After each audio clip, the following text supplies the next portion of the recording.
രാമന് അദ്ദേഹത്തിൻ്റെ ധർമാസനത്തിൽ ഇരുന്നു കൊണ്ട് ഇത്തരം പ്രശ്നങ്ങൾ പ്രജകൾക്ക് വേണ്ടി കൈകാര്യം ചെയ്ത് നീതി നിർണ്ണയിക്കേണ്ടി വരും.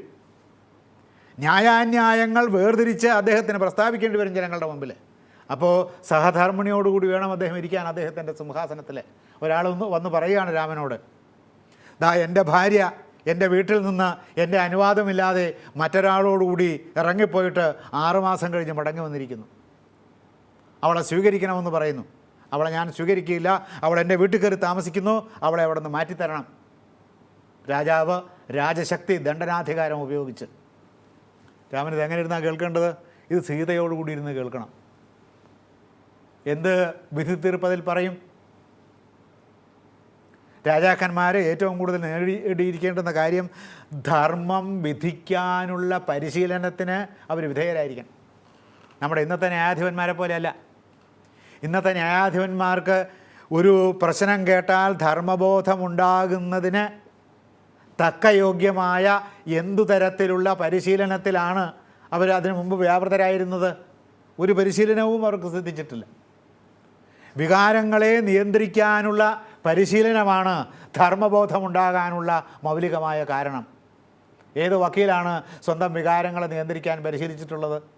അതിനു മുമ്പ് BL പാസ്സായിട്ടുണ്ടാകും, ML പാസ്സായിട്ടുണ്ടാകും, ലോയിൽ വേണമെങ്കിൽ PhD എടുത്തിട്ടുണ്ടാവും, ഗവേഷണ പ്രബന്ധങ്ങൾ എഴുതിയിട്ടുണ്ടാവും, വക്കീലായിട്ട് 10 വർഷത്തെ പരിചയം ഉണ്ടാകും, അല്ലെങ്കിൽ 20 വർഷത്തെ പരിചയം ഉണ്ടാകും, ന്യായാധിപനായി. ഇതൊന്നുമില്ലാതെ ഒരു വസ്തുത കേട്ടാൽ അത് ധർമ്മമോ അധർമ്മമോ എന്ന് വേർതിരിച്ച് അറിയാനുള്ള സ്വയം സിദ്ധമായ ഒരു ന്യായബോധം, ധർമ്മബോധം, നീതിബോധം സ്വയം അവരുടെ മനസ്സിൽ ഉദിച്ചുയരുമോ? ഇങ്ങനെ ഉദിച്ചുയരുന്ന ആളായിരിക്കണം രാജാവ്. അതുകൊണ്ട് വിദ്യാഭ്യാസ കാലത്തെ, ബ്രഹ്മചര്യത്തിൻ്റെ കാലത്തെ രാജകുമാരന്മാർ ദർഭപ്പുല്ല് കൊണ്ടുണ്ടാക്കിയ പായിൽ കിടത്തിയാണ് ഉറക്കുന്നത്. പായ ഇട്ട് കൊടുക്കുന്നത് ഉറങ്ങാനാണെങ്കിലും അതിൻ്റെ പുറത്ത് കിടന്നാൽ ഉറക്കാൻ പറ്റില്ല, ചൊറിയും, ചെറുതായിട്ട് പോറലുണ്ടാവുകയും മുറിയുകയും ചെയ്യും. കിടക്കില്ലപ്പോൾ. കിടക്കാതിരുന്നാൽ പിന്നെ എന്ത് ചെയ്യും? രാത്രി ഉറക്കം കുറഞ്ഞാൽ എന്ത് ചെയ്യും?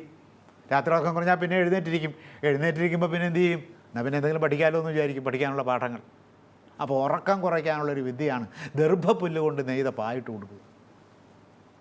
അല്ലാണ്ട് ഡൺലപ്പ് മെത്തയിലൊന്നുമല്ല. എന്ത് മെത്ത? അങ്ങനെ എന്തോ ഒരു മെത്ത, അതിലൊന്നുമല്ല കിടന്നിരുന്നു. ഈ ഇതുണ്ടല്ലോ സ്പോഞ്ചിൻ്റെ, അതിലല്ല, ദർഭപ്പുല്ലിൻ്റെ ഇതിലാണ് ഇവർ കിടക്കുന്നത്. അപ്പോൾ പഠിച്ചും യോഗാഭ്യാസങ്ങൾ ചെയ്തും വികാര നിയന്ത്രണത്തിൻ്റേതായ തപസ്സിൽ നിർലീനമായി അത് ശീലമായി വരികയാണ്.